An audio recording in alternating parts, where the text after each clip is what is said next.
এই ৩,০০০ টাকা, এই ১৮ ঘন্টার মধ্যে আমি ৩,০০০ টাকা খরচ করছি। এর দূরের মধ্যে আমার ৪০-৪৫ হাজার টাকা বিক্রি হয়ে গেছে। প্রিয় দর্শক, যখন একটি ফল কৃষক এভাবে দেখতে পায় তখন তাদের মন কতটুকু উৎফুল্ল হয় সেটা যদি আপনি কৃষক হন তাহলে বুঝতে পারবেন।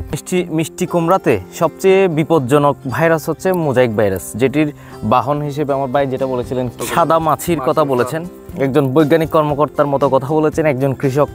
এইটাই হচ্ছে আমাদের বর্তমান যারা কৃষক রয়েছেন তাদের সফলতা। তারা অনেক সচেতন। এই যে অল্প একটা জায়গার মধ্যে ভালো একটা ফলন পেয়েছেন, তিনি আমাদেরকে জানিয়েছেন মাত্র ৩,০০০ থেকে ৪,০০০ টাকা খরচ করেছেন, কিন্তু প্রায় ২ লক্ষ টাকার তার ইনকাম হবে ৬ মাসের মধ্যে।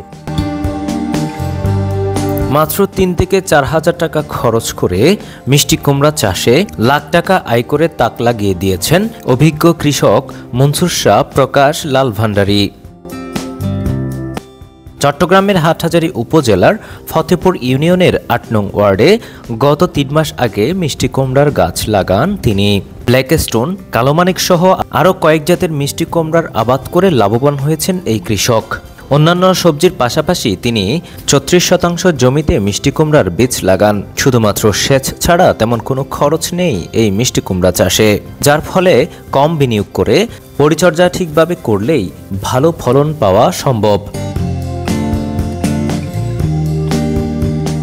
এ বিষয়ে কৃষক মনসুর শাহ জানান, ভাদ্র মাসে লাগানোর পর ৩ মাসের মধ্যেই হারভেস্টিং শুরু হয়। আগাম চাষ করেছি বিদায় প্রথম অবস্থায় ভালো দাম পাওয়া গেছে, তবে বর্তমানেও কেজি ২২ থেকে ২৩ টাকা দরে ক্ষেত থেকে নিয়ে যাচ্ছেন পাইকাররা। সঠিক পরিচর্যা করলে ভালো ফলন পাওয়া যাবে বলে জানান তিনি।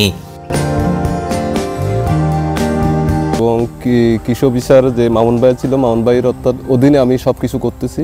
মিষ্টি কুমড়া এখানে আছে ১৮ ঘন্টার মতো, আবার বাইরে আছে প্রায় ৫-৬ খান মিষ্টি কুমড়া আছে। মিষ্টি কুমড়া আমি ভাদ্র মাসে লাগাইছি। লাগার পরে এখনও আমি প্রায় ৩,০০০ টাকা, এই ১৮ ঘন্টার মধ্যে আমি ৩,০০০ টাকা খরচ করছি। এর দূরের মধ্যে আমার ৪০-৪৫ হাজার টাকা বিক্রি হয়ে গেছে। এখনও লক্ষাধিক টাকার ফলন আমার ক্ষেতে আছে, আপনারা দেখতেছেন। এবং বর্তমান ২০ টাকা ২২ টাকা পাইকারি চলতেছে।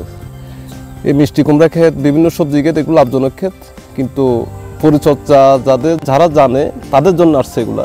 আমরা কৃষক, আমরা অনেক প্রশিক্ষণ দেওয়ার পরে এতটুকু আসতে পারছি। আমি মনে করি কৃষক যারা, এরা হচ্ছে সবচাইতে দেশের একটা সম্মান ইজ্জত রাখতে পারে তারা। জানতে চাইলে এই বিষয়ে হাটহাজারী উপজেলা কৃষি অফিসার মোহাম্মদ আল মামুন শিকদার বলেন, কৃষি উদ্যোক্তা মনসুর শাহ অন্যান্য ফসলের পাশাপাশি মিষ্টি কুমড়া চাষ করে ভালোই ফলন পেয়েছেন। সামান্য কিছু বিষয় খেয়াল রাখলে মিষ্টি কুমড়া চাষে ভালো ফলন পাওয়া সম্ভব। উনি আসলে একেবারে জাত কৃষক, যেটাকে বলে জাত কৃষক। ওনার রক্তের প্রত্যেক ফোঁটায় হলো কৃষকের বৈশিষ্ট্য আছে। কোন কি করতে হবে এবং প্রত্যেকটা গাছকে উনি একেবারে ছোট থেকে শুরু করে বড় এবং ফুল হওয়া পর্যন্ত যা যা করণীয়, তার খাবার দেওয়া, পানি দেওয়া, ওনার বয়স্ক পাতাগুলিকে উনি কেটে দেয়, 3G কাটিং করে। তারপরে গাছের আপনার প্রতি মাসে তার যে পরিমাণ খাবার দরকার, গাছ বড় হওয়ার সাথে সাথে খাবারের পরিমাণটা বাড়িয়ে দেওয়া দরকার। মানে আমি যদি বলি যে একজন এক্সপিরিয়েন্স এগ্রিকালচারাল প্রফেসর ওনাকে বলা যায় যে উনি এক্সপিরিয়েন্স প্রফেসর, ইনফিল্ড লেভেল, মাঠ পর্যায়ের কাজের অভিজ্ঞ প্রফেসর। এবং আমি যাই মাঝে মাঝে তার জিনিসগুলি দেখি, এবং ওনার নিজের কিছু উদ্ভাবনও আছে। উনি ন্যাপথলিন দিয়ে রাখলে যে ফ্রুট ফ্লাই গুলি আছে, মাছি পোকা, এটা আর আসে না জমিতে। ভালো কার্যকর এবং